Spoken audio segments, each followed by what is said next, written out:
I walked into the kitchen after that and threw the food and flowers in the garbage. After taking a shower, she got ready and looked stunning as always.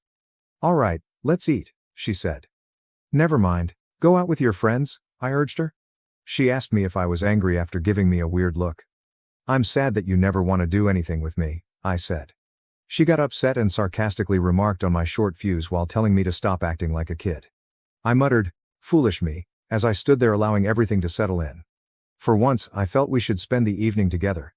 She simply gave me a sly smile and stormed off.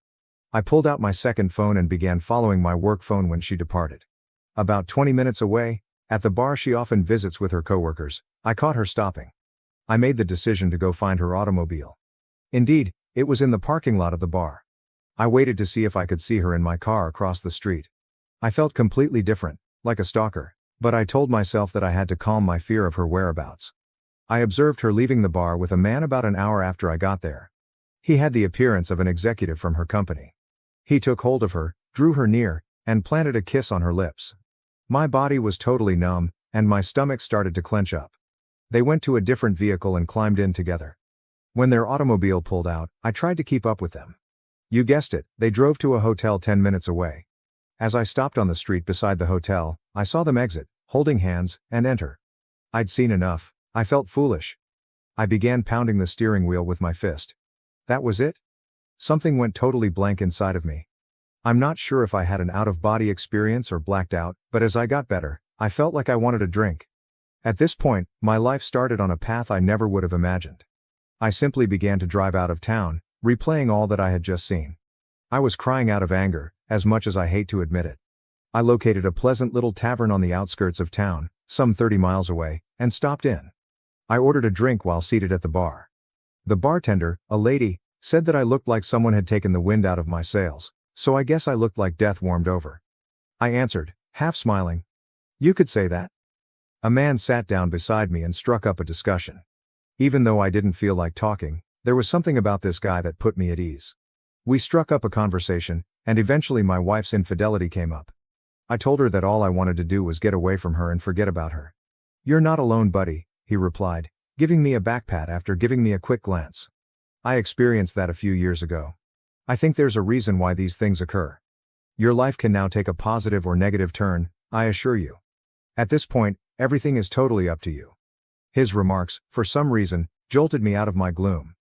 Even though I was aware of my pain, I've always been able to see things rationally, and he was absolutely correct. We identified ourselves. Ray was his name. I really liked his salt-of-the-earth vibe, even though he was more of a country guy. "When are you going to move out?" he inquired. I suppose I never thought to look that far ahead. I had a fight-or-flight response going on, and I knew I didn't want to be around this woman any longer. "I have an idea and I feel very sympathetic to your situation," Ray added. "When the time comes, I have a mobile trailer on my land in case you feel the need to go. It might require some work and isn't very good. Why don't you visit and see if you could imagine yourself briefly residing in anything like that? I'll give you a terrific bargain on it, at least. You could even park it on a lovely piece of property I own. I would appreciate it if you could watch it for me. It could be beneficial to escape your predicament, just a thought." I took a moment to comprehend his concept. "Hell, honey, if I could have escaped my crazy ex-husband years ago, I would have jumped at the chance to go live in his trailer or anything just to get my head on straight," added the bartender, who had been listening in on the chat. Perhaps this was just what I needed, but I felt as though I had wandered into the twilight zone. "Yes, I'll think about it and maybe check it out," I said to Ray. After a while, we split up and agreed to get together at his house in a few days. I began to feel as though I had some perspective and an opportunity to escape what I thought was a terrible heartache combined with a nightmare. I knew one thing for sure. I would never, ever want to spend time with my wife again. I find cheating to be so disgusting, and it has always been the one thing I thought I would never put up with. I sat on the couch when I arrived home that evening after Kathy. Kathy asked me where I had been when she came out. "Where have you been?" I questioned, turning to face her. "You know I went to grab drinks," she said. I directly inquired, "Are you having an affair?" She appeared surprised, but she soon collected herself and responded, "No, why would you ask me that?"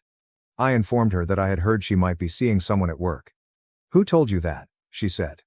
"Someone I know," I said, "but I kept the name a secret."